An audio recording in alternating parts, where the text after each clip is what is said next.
Hello बच्चों, अभी मैं तुम्हें कुछ क्वेश्चंस करा रहा हूँ। ये क्वेश्चंस मैंने आपको दिया था सॉल्व करने के लिए। कॉन्टिन्यूटी चैप्टर क्वेश्चन है और पहला क्वेश्चन तुम्हारे सामने ये लिखा हुआ है।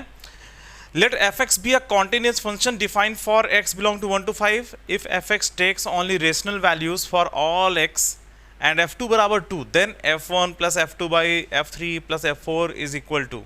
ठीक है, तो ये क्वेश्चन आप लोगों को सॉल्व करना है। हाँ, और ये क्वेश्चन बहुत बेसिक कॉन्सेप्ट पर बेस्ड है, बड़े आसानी से सॉल्व हो जाएगा। बस थोड़ी सी बात आपको पता हो जो है रेशनल इरेशनल के बारे में और कॉन्टिन्यूटी के बारे में। देखो बच्चों, रेशनल इरेशनल के बारे में थोड़ा तुम्हें ये जानकारी होनी चाहिए कि हर रेशनल नंबर से बड़ा इरेशनल नंबर होता है और हर इरेशनल नंबर से बड़ा रेशनल नंबर होता है। इस बात को आप लोग जानते रहिए। हर रेशनल नंबर से बड़ा इरेशनल नंबर और हर इरेशनल नंबर से बड़ा रेशनल नंबर। जैसे मान लीजिए कोई ग्राफ है, वो ऐसे जा रहा है, लेट्स सपोज दैट कुछ इस तरह से जा रहा है। ठीक है, मान लीजिए यहाँ पर इसकी जो वैल्यू है, मान लीजिए यहाँ पर x बराबर मान लीजिए 2 है और यहाँ पे वैल्यू मान लीजिए 5 है। तो x बराबर 2 पर इस फंक्शन की जो वैल्यू है वो 5 के बराबर है, जो कि रेशनल वैल्यू है। तो ये रेशनल वैल्यू है और इसके जस्ट राइट में यहाँ पर जो वैल्यू होगी, जस्ट राइट में मैं इसकी अगर बात करूँ तो ये वाली जो वैल्यू होगी, भाई देखो ये तो रेशनल वैल्यू है, ये वाली जो वैल्यू है वो इर्रेशनल वैल्यू है। ठीक है, ये रेशनल वैल्यू, ये इर्रेशनल वैल्यू, और इसके ठीक बगल में फिर से रेशनल वैल्यू। हम पता नहीं लगा सकते कि एग्जैक्टली वो क्या वैल्यू है। भाई 5 से जस्ट बगल में वैल्यू क्या होगी हम इसके बारे में एग्जैक्टली नहीं लिख सकते, पर हम ये कह तो सकते हैं ना कि ग्राफ अगर ऊपर नीचे कुछ कर रहा है, अगर एक कहीं पर रेशनल वैल्यू मिली है तो उसके जस्ट अगल बगल इर्रेशनल वैल्यू भी मिली होगी। ठीक है, जैसे यहाँ पर है, ये वाली वैल्यू जो है यहाँ से लेके यहाँ तक है, ये इर्रेशनल वैल्यू है, फिर उसके बाद रेशनल वैल्यू, फिर इर्रेशनल वैल्यू। इस तरह से रेशनल इर्रेशनल चला जाता है। ठीक है, तो अगर कोई ग्राफ ऊपर नीचे करेगा तो उसमें इनफाइनाइट बार रेशनल वैल्यू भी मिलेगा और इनफाइनाइट बार इर्रेशनल वैल्यू भी होना चाहिए उसके अंदर। ठीक है, तो rational irrational, rational irrational, rational irrational ऐसे होता है अगर ग्राफ ऊपर नीचे कर रहा है तो। और अगर मान लीजिए ग्राफ कांस्टेंट है, मान लीजिए हॉरिजॉन्टल लाइन है, ठीक है, मान लीजिए ये है y बराबर लेट्स सपोज दैट 5। ठीक है, तो यहाँ पर इसकी 0 पर जैसे इसकी रेशनल वैल्यू मिल रही है, ठीक है, तो इसके जस्ट राइट में भी रेशनल वैल्यू मिलेगा। ठीक है, यहाँ पे भी रेशनल वैल्यू मिलेगा, उसके जस्ट राइट में फिर से रेशनल वैल्यू मिलेगा। ठीक है, तो अगर कोई कांस्टेंट फंक्शन है, हॉरिजॉन्टल लाइन है, तो इसमें y की वैल्यू चूंकि बदल नहीं रही है, तो अगर एक बार रेशनल वैल्यू मिल गया है उसमें तो फिर वो हमेशा रेशनल वैल्यू मिलता रहेगा। और अगर इर्रेशनल वैल्यू मिल रही है, जैसे मान लीजिए y बराबर पाई हो, ठीक है, तो इसका जो ग्राफ होगा वो कैसा होगा, वो इस टाइप से होगा।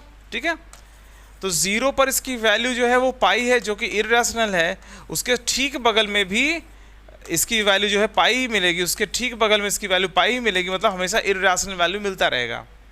ठीक है, तो अगर कोई फंक्शन हॉरिजॉन्टल, कोई फंक्शन जो है कांस्टेंट फंक्शन है, हॉरिजॉन्टल लाइन है, तो उसमें अगर एक बार रेशनल मिलेगा तो रेशनल ही मिलता जाएगा और एक बार इर्रेशनल मिला है तो इर्रेशनल ही मिलता चला जाएगा। ठीक है, तो जो ये क्वेश्चन था इसी कॉन्सेप्ट पर बेस्ड है। Let f x is a continuous, let f x be a continuous function defined for all x belong to 1 to 5 if f x takes only rational values. जब तुमसे कह दिया गया ओनली रेशनल वैल्यू, ठीक है, या only irrational values, तो इस तुरंत समझ लेना कि वो एक हॉरिजॉन्टल लाइन अगर कॉन्टिन्यूअस फंक्शन है तो, और इस तरह की कुछ कंडीशन आ रही है तो वो एक हॉरिजॉन्टल लाइन होगी। मतलब if f x takes only rational values, तो ये एक हॉरिजॉन्टल लाइन है। ठीक है, तो ये जो दिया हुआ है ना कि f2 बराबर 2, अगर मैं जो है इसके ग्राफ को बनाने की कोशिश करूं तो ये इसका ग्राफ जानते हो कैसा है, देखो इसका ग्राफ इस तरह होगा। f2 बराबर 2 सिर्फ रेशनल वैल्यू है, कॉन्टिन्यूअस फंक्शन है, सिर्फ रेशनल वैल्यूज है, तो इसका मतलब ये एक हॉरिजॉन्टल लाइन होगा f2 बराबर 2। और 1 से लेकर 5 तक का ये क्वेश्चन है, x बिलोंग टू 1 से 5। हाँ, तो इसमें एक काम और कर लेते हैं, देखो मैं 1 से 5 तक का सिर्फ बनाता हूँ। ठीक है, ये यहाँ पर x की वैल्यू 1 है और यहाँ पर x की वैल्यू 5 है। ठीक है, 1 से 5 के बीच में ये एक हॉरिजॉन्टल लाइन है, सिर्फ रेशनल वैल्यूज़ है, f2 बराबर 2। तो 2 पर y की जो वैल्यू है वो 2 मिल रही है और सिर्फ रेशनल वैल्यूज ही आ रही है इस फंक्शन में, तो इसका मतलब ये एक हॉरिजॉन्टल लाइन है। f2 बराबर 2 है तो f1 बराबर भी 2 होगा, f3 बराबर भी 2 होगा, f4 बराबर भी 2 होगा। इसमें जो है चूंकि ये कांस्टेंट फंक्शन है इसलिए हर जगह इसकी वैल्यू 2 के बराबर ही होगी। तो जानते हो इसकी वैल्यू क्या होगी? इसकी वैल्यू होगी 2 + 2/2 + 2 और कितना हो जाएगा ये 5, ठीक है। इसका आंसर 5 के बराबर होगा। तो f(x) एक कॉन्टिन्यूस फंक्शन है और सिर्फ रेशनल वैल्यूज़ है, एक हॉरिजॉन्टल लाइन होगी, ठीक है, एक कांस्टेंट फंक्शन होगा। f2 बराबर 2 दिया हुआ है तो हर जगह इसकी वैल्यू 2 होगी जहाँ जहाँ ये डिफाइंड है। 1 से 5 के बीच में क्वेश्चन दिया हुआ है तो सबको हम लोगों ने क्या किया, 2 रखा और आंसर हमें मिल गया, ठीक है। ठीक बच्चों, ये समझ में आ गया। अब अगले क्वेश्चन की तरफ चलते हैं, ठीक है। तो नेक्स्ट क्वेश्चन है हमारा ये, इसे पढ़ो। f(x) बराबर ब्रैकेट x³ + x - 1 और x बिलोंग टू 0 से 2 is discontinuous at 8 points, 9 points, 10 points, none of this. और ब्रैकेट के बारे में दिया हुआ है, bracket x is the greatest integer less than और इक्वल टू x, ठीक है। तो ये क्वेश्चन है तुम्हारे सामने और पता लगाना है कितनी जगहों पर ये डिसकॉन्टिन्यूअस है। देखो, तुम्हें एक चीज़ ये पता होनी चाहिए कि अगर कोई फंक्शन f(x) बराबर ब्रैकेट gx के फॉर्म में है, ठीक है, और ये एक कॉन्टिन्यूस फंक्शन है, ब्रैकेट के अंदर जो लिखा हुआ है ये कॉन्टिन्यूस फंक्शन है, तो ब्रैकेट इसे डिसकॉन्टिन्यूअस बना सकता है। जैसे f(x) बराबर ब्रैकेट x होता है, ठीक है, x तो कॉन्टिन्यूस, भाई y बराबर x की बात करें, ये तो कॉन्टिन्यूस फंक्शन है, कोई दिक्कत नहीं है, पर ब्रैकेट x जो होता है वो डिसकॉन्टिन्यूस होता है। और कहाँ कहाँ पर डिसकॉन्टिन्यूअस है? ये x बराबर इंटीजर पर डिसकॉन्टिन्यूअस है, ये आपको पता है ना। अगर f5 की वैल्यू निकालो तो 5 आती है, f5 + h निकालते हो तो भी 5 ही आता है, पर f5 - h निकालते हो तो 5 - h जैसे ही करते हो तो यहाँ पर जब 5 - h रखोगे तो 5 से थोड़ा छोटा है, जिसकी वजह से इसकी वैल्यू 4 हो जाएगी, ठीक है। तो ये डिसकॉन्टिन्यूस हो जाता है। देखो यहाँ पर देखो, f5 की वैल्यू जैसे निकाला आपने तो चलो ठीक है, ये 5 आ गया। f5 + h निकाला, ठीक है, तो ये कितना आएगा? ब्रैकेट के अंदर 5 + h। बस ये बताने के लिए मैं कर रहा हूँ ना कि आपको पता रहे कि ब्रैकेट x कहाँ पर डिसकॉन्टिन्यूअस है, इंटीजर पर। क्यों डिसकॉन्टिन्यूअस? एक जगह पर चेक कर लेते हैं। f5 - h निकालते हैं तो पता चलता है ये अब 5 ना आकर के कुछ और आ रहा है, ये जैसे ही 5 से थोड़ा सा भी छोटा हुआ तो ये 4 होगा। और h के बारे में आपको पता है ना, h 0 की तरफ टेंड करता है, ठीक है, और h जो है वो 0 से बड़ा होता है, मतलब एक बहुत छोटी वैल्यू, जैसे h की वैल्यू 0.00000001 ऐसा सोच लिया, ठीक है। तो जो जब ये इंटीजर होता है ना, तो इंटीजर पर तो वैल्यू इसको ठीक है, इंटीजर से थोड़ा सा भी ऊपर गया तो भी ठीक है, पर इंटीजर से जैसे ही ये थोड़ा सा कम हुआ तो ब्रैकेट इसको एक और नीचे ले आता है, इसी वजह से ये ग्राफ टूट जाता है। तो f(x) बराबर जब ब्रैकेट gx ऐसे लिखा रहेगा तो आप लोग जान लीजिएगा कि ये वहाँ पर डिसकॉन्टिन्यूअस हो सकता है जहाँ पर gx की वैल्यू इंटीजर हो जाए। अगर कभी किसी वजह से आपको कोई कन्फ्यूजन हो रही तो वहाँ पर आप चेक कर लीजिएगा, ठीक है। तो फिलहाल अगर कोई फंक्शन लगातार इंक्रीजिंग है, जैसे मान लीजिए gx का जो ग्राफ है वो लगातार ऐसे चलता चला जाए, gx का ग्राफ मान लीजिए ऐसा हो, ठीक है, तो जहाँ जहाँ पर इसकी वैल्यू इंटीजर के बराबर होगी उसी के आगे पीछे जो वैल्यू है थोड़ा सा जंप करेगी, ठीक है। लगातार इंक्रीजिंग फंक्शन हो, लगातार डिक्रीजिंग फंक्शन हो, तो आप लोग तुरंत चेक कर लीजिएगा कि ये इंटीजर कहाँ कहाँ पर हो रहा है, वहीं पर डिसकॉन्टिन्यूटी के चांसेस बन जाते हैं, ठीक है। और लगातार इंक्रीजिंग फंक्शन है और मिडिल पॉइंट पर आपको अगर कंफर्म करना हो तो जहाँ पर ये इंटीजर होगा वहाँ पर डिसकॉन्टिन्यूस होगा। अगर लगातार इंक्रीजिंग फंक्शन है और मिडिल पॉइंट की बात कर रहा हूँ, मैं एंड पॉइंट की बात नहीं कर रहा हूँ, एंड पॉइंट का एक अलग खेल चलता है, यहाँ पर इक्वल साइन नहीं लगा है 0 और 2 पर, ठीक है। नहीं तो आप लोग अगर इक्वल साइन यहाँ लगा होता तो हम 0 पे भी चेक करते और 2 पे भी चेक करते। एंड पॉइंट पर कॉन्टिन्यूटी चेक करने का एक अलग तरीका है, हाँ, वो मैंने लेक्चर्स में पढ़ाया हुआ है जब मैंने ये सब पढ़ाया था, ठीक है, कॉन्टिन्यूटी में। तो फिलहाल आप यहाँ पर सिर्फ मिडिल पॉइंट पर चेक करने के लिए मतलब आपको कहा जा रहा है। तो gx जो है अगर लगातार इंक्रीजिंग फंक्शन है, लगातार डिक्रीजिंग फंक्शन है, तब मिडिल पॉइंट पर जहाँ पर gx इंटीजर होगा वहाँ पर डिसकॉन्टिन्यूअस होने लगेगा, ठीक है। तो फिलहाल इस क्वेश्चन के लिए देखो हमें क्या करना है, ये जो लिखा हुआ है ना, इसमें जो ये x³ + x - 1 है ना, इस पर ध्यान देना है, और इस पर ध्यान दोगे बड़े आसानी से हो जाएगा ये, ठीक है। और थोड़ा सा डिफ्रेंशिएट करना होगा। हमने जी एक्स बराबर क्या मान लिया, x cube plus x minus one कर लिया, ठीक है। अब हम जरा इसकी एनालिसिस कर रहे हैं, तो जी डैश एक्स क्या होगा, जाहिर सी बात है 3x स्क्वायर प्लस वन, और जो कि ग्रेटर देन जीरो होगा, ठीक है। तो डेरिवेटिव ग्रेटर देन जीरो आया, इसका क्या अर्थ हुआ, डेरिवेटिव ग्रेटर देन जीरो आने का अर्थ क्या हुआ, मतलब क्या निकल रहा है कि ये लगातार इंक्रीजिंग फंक्शन है, और लगातार इंक्रीजिंग फंक्शन है तो जो है इसकी एक मिनिमम वैल्यू भी मिलेगी, एक मैक्सिमम वैल्यू भी मिलेगी, ठीक है। तो g dash s greater than zero आ रहा है, तो इसका जो ग्राफ होगा वो कुछ इस टाइप से ही होगा, ठीक है, ए इस टाइप से, ठीक है। तो फिलहाल अब यहाँ पर देखो जो कहा जा रहा है, यहाँ पर 0 से 2 जी एक्स एक इंक्रीजिंग फंक्शन है, जी एक्स एक इंक्रीजिंग फंक्शन है, तो इसका मतलब ये हुआ कि जी एक्स जो है वो जी0 से ज़्यादा होगा और जी2 से कम होगा, पता है ना भाई। जी एक्स एक इंक्रीजिंग फंक्शन है तो सबसे कम वैल्यू 0 पे मिलेगी और सबसे अधिक वैल्यू 2 पर मिलेगी। भाई 0 से 2 के बीच में एनालिसिस कही जारी करने के लिए कि भाई 0 से 2 के बीच में तुम एनालिसिस करो। तो जी एक्स एक इंक्रीजिंग फंक्शन है, 0 पर सबसे कम वैल्यू मिलेगी और 2 पर सबसे अधिक वैल्यू मिलेगी। इक्वल साइन नहीं लगाएंगे, क्यों, क्योंकि यहाँ पर 0 पर इक्वल साइन नहीं लगाए, 2 पर भी इक्वल साइन नहीं लगाए, तो ठीक है, ठीक है। अच्छा अब यहाँ पर देखो जी एक्स की वैल्यू, जी0 की वैल्यू कितनी होगी, मैं इसकी बात कर रहा हूँ, मैंने इसको जी एक्स मान रखा है, ठीक है। तो 0 क्यूब प्लस 0 माइनस वन, और इधर 2 क्यूब प्लस 2 माइनस वन। तो जी एक्स की वैल्यू कहाँ से कहाँ तक जा रही है, ये जा रही है -1 से लेकर के 9 तक, देखो सही है। हाँ, तो ये जो अंदर वाला जो है ना x cube plus x minus one, ये जो फंक्शन है ये लगातार इंक्रीजिंग है और इसकी वैल्यू -1 से लेकर के 9 तक जा रही है।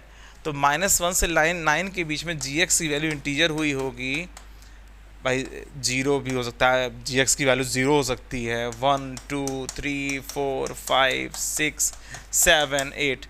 तो जी एक्स की इतनी वैल्यूज हो सकती है, और ये टोटल वैल्यूज कितनी है जी एक्स की टोटल वैल्यूज ये 9 है, ठीक है। जी एक्स अपनी इंटीजर वैल्यू 9 ले सकता है और एक बार लेगा, ठीक है। अगर मैं जी एक्स के ग्राफ को बनाने की कोशिश करूँ तो जी0 ये ऐसे जा रहा है, ए इस तरीके से जा रहा है, ठीक है। हाँ, और इसकी जो वैल्यू है वो 0 हो सकती है, ठीक है, 1 हो सकती है, 2 हो सकती है, 3 हो सकती है, 4 हो सकती है, 5 हो सकती है, 6 हो सकती है, और 7 और ये 8 हो सकती है, ठीक है। तो जी एक्स की वैल्यू इंटीजर में 3 3 6 7 8 9 जगहों पर जी एक्स इंटीजर वैल्यू ले रहा है, और जिन जिन जगहों पर ले रहा होगा उन जगहों पर ये डिसकंटिन्यूअस होगा, और ये एक्स की वैल्यू निकालने के लिए तुमसे नहीं कहा जा रहा है। तो जी एक्स ग्राफ कुछ ऐसा है, जब जैसे ही ब्रैकेट लगा दोगे तुरंत ये जो है ग्राफ अलग टाइप का बनने लगेगा, ब्रैकेट जी एक्स ग्राफ अलग टाइप का बनेगा। जानते हो क्या बनेगा, इसको तोड़ करके यहाँ कर देगा, यहाँ पर ये जो एफ एक्स का जो ग्राफ बनेगा वो कुछ इस टाइप से बनेगा, देखो यहाँ पर ऐसा, फिर यहाँ पर ये इस टाइप से, फिर यहाँ पर इस टाइप से, इस तरीके करते हुए, ठीक है। और कहाँ पर ये डिसकंटिन्यूअस पाया जाएगा, देखो यहाँ पर, ये देखो 0 पर जिसके लिए -1 है ना, ये ऐसे है, ठीक है। तो ये इस तरीके से, तो देखो एक यहाँ पर डिसकंटिन्यूअस है, यहाँ पर डिसकंटिन्यूअस है, यहाँ पर डिसकंटिन्यूअस है, इस तरीके से होगा, ठीक है। तो कुल मिला के जीएस ग्राफ इस तरीके से है, जब ब्रैकेट लगाएंगे तो ये इसको ब्रेक कर देगा, ठीक है। तो ये कुल मिला के 9 पॉइंट्स पर डिसकंटिन्यूअस है, ये पता चल गया। समझ में आ रहा बच्चों। अब देखो एक चीज़ और तुम्हें समझा दे रहा हूँ, y बराबर x का जो ग्राफ है सबको पता होता है, ये इस तरह से होता है, ठीक है। और y बराबर ब्रैकेट इसका जो ग्राफ होता है वो कैसा होता है, वो इस टाइप से होता है। आपको पता है ना ऐसा क्यों हो जा रहा है, आपको पता है। देखो यहाँ पर मैं इसको अलग कलर से कर दे रहा हूँ, यहाँ पर देखो इस तरीके से, यहाँ पर ये देख रहे हो, ये इस तरह से होता है, ठीक है। ऐसा क्यों होता है, क्योंकि y बराबर x की वैल्यू तो ऐसे जा रही है, मगर जब ब्रैकेट लगा देते हो तो f(x) बराबर जब ब्रैकेट x कर देते हो, ठीक है, मगर ब्रैकेट उसको 0 के पास ले आता है। भाई x की वैल्यू चलो यहाँ 0.5 है, 0.5 रखोगे तो f(x) की वैल्यू 0 हो जाएगी, ठीक है। मान लीजिए x की वैल्यू जो है 0.6 है, ठीक है, x की वैल्यू 0.6 है, तो यहाँ पर y बराबर x की वैल्यू 0.6 है, तो पक्की बात है y की वैल्यू भी 0.6 होगी, ठीक है। पर जैसे ही तुम इसमें रखोगे तो f 0.6 की वैल्यू क्या होगी, f 0.6 की वैल्यू ब्रैकेट ऑफ क्या रखोगे 0.6, ठीक है। हम इसकी वैल्यू 0.6 रख रहे हैं, मगर ब्रैकेट क्या कर देगा, इसको तुरंत 0 के बराबर कर देगा, ठीक है। तो ये जो है ना ग्राफ इस तरीके से आ जाता है, ठीक है। तो ब्रैकेट क्या करता है, इंटीजर से इंटीजर के बीच में अगर कुछ वैल्यू है तो उसको तोड़ के नीचे नीचे नीचे नीचे ऐसा कर देता है, ठीक है। चलो आगे बढ़ते हैं, अगला क्वेश्चन हमारा ये है, ठीक है। लेट एफ एक्स बराबर limit n tending to infinite और mod sine x minus mod cos x whole power 2n-1 upon ये, ठीक है। ये दिया हुआ है और तुमसे कहा जा रहा है कि f x is discontinuous at, ये कितनी जगहों पर डिसकॉन्टिन्यूअस है ये आपको पता लगाना है। अब ये कितने जगहों पर डिसकॉन्टिन्यूअस है, अब क्वेश्चन देखने में तो ऐसा लग रहा है जैसे बहुत बड़ा क्वेश्चन है। देखो एक बहुत फेमस क्वेश्चन पर ये क्वेश्चन बेस्ड है, एफ एक्स बराबर limit n tending to infinite x की पावर 2n-1 अपॉन एक्स की पावर 2n+1। अगर ये दिया हुआ है तो ये सिर्फ दो जगह पर डिसकॉन्टिन्यूअस है, -1 और +1 पर। ये बात आप जानते रहिए कि जब भी इस तरह से, और ये बड़ा फेमस है इसलिए इसको याद भी रखो, limit n tending to infinite x, n की वैल्यू बहुत ज़्यादा है, ठीक है। तो ऐसा जब भी फंक्शन लिखा जाएगा ये 1 और -1 पर डिसकॉन्टिन्यूअस होगा। क्यों होगा, चलो मैं बता देता हूँ। देखो यहाँ पर जैसे आप f1 निकालोगे कितना आएगा, 1 की पावर 2n-1 अपॉन 1 की पावर 2n+1, ठीक है। 1-1 upon 1+1 that is equal to 0, और लिमिट भी लगाते चलो, limit n tending to infinite, ठीक है। f1 प्लस h कितना आएगा, limit n tending to infinite 1 plus h की power 2n-1 upon 1 plus h की पावर 2n+1, ठीक है। इसकी वैल्यू कितनी आएगी, देखो h और n में कोई रिलेशन तो पता नहीं, हमें ये पता है कि 1 से ये थोड़ा सा बड़ा है और पावर इनफाइनाइट है, और 1 से थोड़ा सा बड़ी क्वांटिटी हो और पावर इनफाइनाइट लगा हो, ठीक है। तो ये इनफाइनाइट की तरफ चला जाएगा, ये इनफाइनाइट और ये इनफाइनाइट। तो हम लोग क्या करेंगे इसमें, limit n tending to infinite 1-1 upon 1 plus h की पावर 2n, और नीचे 1+1 अपॉन 1 प्लस h की पावर 2n, और that is equal to 1 - 0 upon 1 + 0 that is equal to 1, ठीक है। हाँ, f1 की वैल्यू तो 0 आ रही है, f1 + h 1 आ रहा है, और इसी में अगर f1 - h निकालोगे, f1 - h की वैल्यू कितनी आएगी आपको पता है, limit n tending to infinite 1 - h power 2n-1, और नीचे 1 - h की पावर 2n+1। हमें पता है ये 1 से थोड़ा सा कम है, पावर इनफाइनाइट है, तो जाहिर बात है 0 बन जाएगा, और ये -1 आ गया, देख लो डिसकॉन्टिन्यूअस है। तो जब भी कभी ऐसा लिखा हुआ हो तो तुरंत समझ लिया करिए कि जिसकी पावर इनफाइनाइट हो, ठीक है, जिसकी पावर इनफाइनाइट हो तो उसकी वैल्यू अगर 1 और -1 होगा, इस तरह से दिया हुआ हो, तो जहाँ पर ये वाली वैल्यू 1 या -1 हो जाए वहाँ पर ये डिसकॉन्टिन्यूअस हो जाएगा, ठीक है। चलिए, तो इस क्वेश्चन में ये डिसकॉन्टिन्यूअस कहाँ पर होगा, जहाँ पर mod sine x minus mod cos x की वैल्यू 1 हो जाए या -1 हो जाए, बस इसी को सॉल्व करना है। जहाँ जहाँ पर ये 1 और -1 हो जाएगा वहाँ पर ये डिसकॉन्टिन्यूअस हो जाएगा।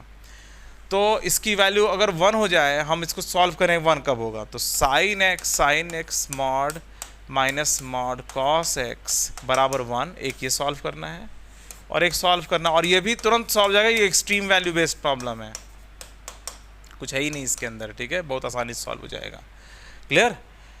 तो अब देखो इसकी वैल्यू 1 कब हो सकती है, जब ये 1 हो जाए और ये 0 हो जाए, पता है ना। इसकी वैल्यू 1 कब होगी, जब ये 1 हो जाए और ये 0 हो जाए। हाँ, तो ये 1 तभी हो सकता है जब साइन एक्स की वैल्यू 1 हो जाए, और साइन एक्स जब 1 होगा तो ये ऑटोमेटिक 0 ही होगा। तो देखो ऐसे कर सकते हैं, मॉड साइन एक्स बराबर 1 एंड मॉड कॉस एक्स बराबर 0। वैसे ये लिखने की ज़रूरत नहीं है, जब ये 1 होगा तो ऑटोमेटिक वो 0 होगा। तो ये तभी पॉसिबल है जब ऐसा हो जाए। ऐसा होने का मतलब क्या है, साइन एक्स की वैल्यू 1 या -1 हो जाए और कॉस एक्स की वैल्यू 0 हो जाए। मैं लेके चल रहा हूँ, वैसे इसकी ज़रूरत है नहीं इधर वाले की, क्योंकि जब साइन एक्स की वैल्यू 1 या -1 होती है तो ऑटोमेटिक कॉस की वैल्यू 0 हो जाती है, ठीक है। तो साइन एक्स की वैल्यू 1 या -1 होने के लिए x बराबर भाई π/2 होना है और 3π/2 होना है, क्योंकि हमें जो एनालिसिस करनी है 0 से 2π के बीच में करनी है, ठीक है।